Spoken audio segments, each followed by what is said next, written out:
اسلام آباد طویل long march کیا گیا۔ اسلام آباد پہنچنے کے بعد وہاں ایک طویل دھرنا دیا گیا اور اسلام آباد سے واپس آنے کے بعد کوئٹہ میں ایک تاریخی جلسہ عام بھی کیا گیا، جبکہ بلوچ یکجہتی کمیٹی بلوچ عوام کی مکمل مدد اور حمایت کے ساتھ شروع دن سے بلوچستان میں انسانی حقوق کی پامالیوں اور بلوچ قومی حقوق کے لیے جدوجہد کر رہی ہے۔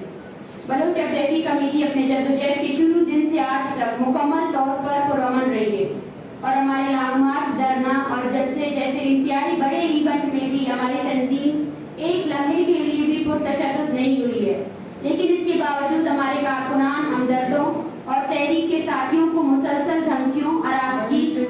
گرفتاری، جھوٹے مقدمات اور تشدد کا سامنا ہے۔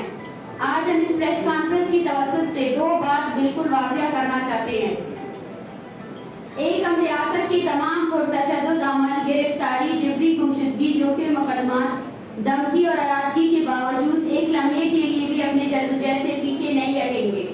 بلکہ زیادہ منظم انداز میں بلوچ نسل کشی کے خلاف اور بلوچ قومی حقوق کے دفاع کے لیے جدوجہد کریں گے۔ جبکہ دوسری بات، ریاست اس پورے دورانیہ میں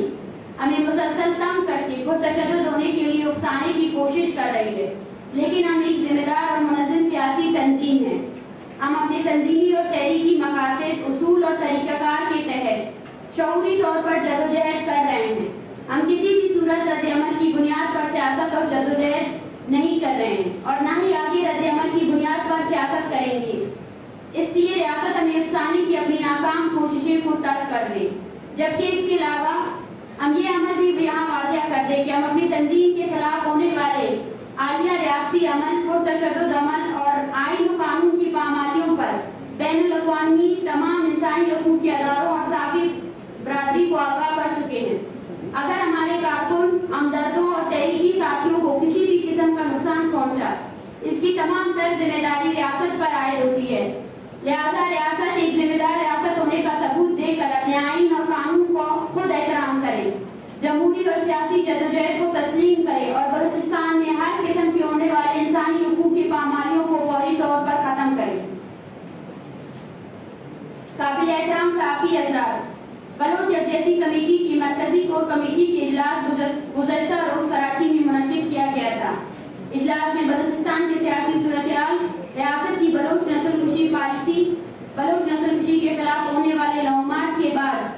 بلوچستان کی صورتحال، سیاسی تنظیموں کی ضرورت اور اہمیت اور بلوچ یکجہتی کمیٹی کی تنظیمی ڈھانچے کی مکمل جائزہ لینے کے بعد بلوچ یکجہتی کمیٹی کی مرکزی آرگنائزنگ باڈی تشکیل دی گئی ہے، جس میں مرکزی آرگنائزر میں مارن بلوچ اور مرکزی ڈپٹی آرگنائزر لالا وہاب بلوچ منتخب کیے گئے ہیں۔ اجلاس میں مرکزی آرگنائزنگ باڈی تشکیل دینے کے ساتھ تنظیم کی عبوری دستور اور منشور کی بھی منظوری لی گئی ہے اور اس کے ساتھ مرکزی ورکنگ باڈی بھی تشکیل دی گئی ہے۔ تنظیم کی مرکزی ورکنگ کمیٹی مختلف شعبہ جات پر مشتمل ہوگی جو بلوچ نسل کشی کے خلاف تحریک کو منظم کرنے، بلوچ عوام کی موبلائزیشن، بلوچ سماج کی مختلف سیاسی اور سماجی قوتوں کے درمیان اتحاد اور یکجہتی پیدا کرنے اور تنظیم سازی کے حوالے سے کام کرے گی۔ بلوچ یکجہتی کمیٹی اپنے تنظیمی اسٹرکچر کی تشکیل کے بعد اپنی تمام تر توجہ اس بات پر مرکوز رکھے گی کہ بلوچ قوم کو سیاسی اور شعوری حوالے سے موبلائز کر کے ان کو بلوچ نسل کشی کے خلاف تحریک کا حصہ بنایا جائے اور اس کے ساتھ بلوچ سماج کے تمام سیاسی اور سماجی قوتوں کے درمیان اتحاد اور ذہنی ہمانگی پیدا کر کے بلوچ قومی طاقت کو منتشر ہونے سے روکا جائے۔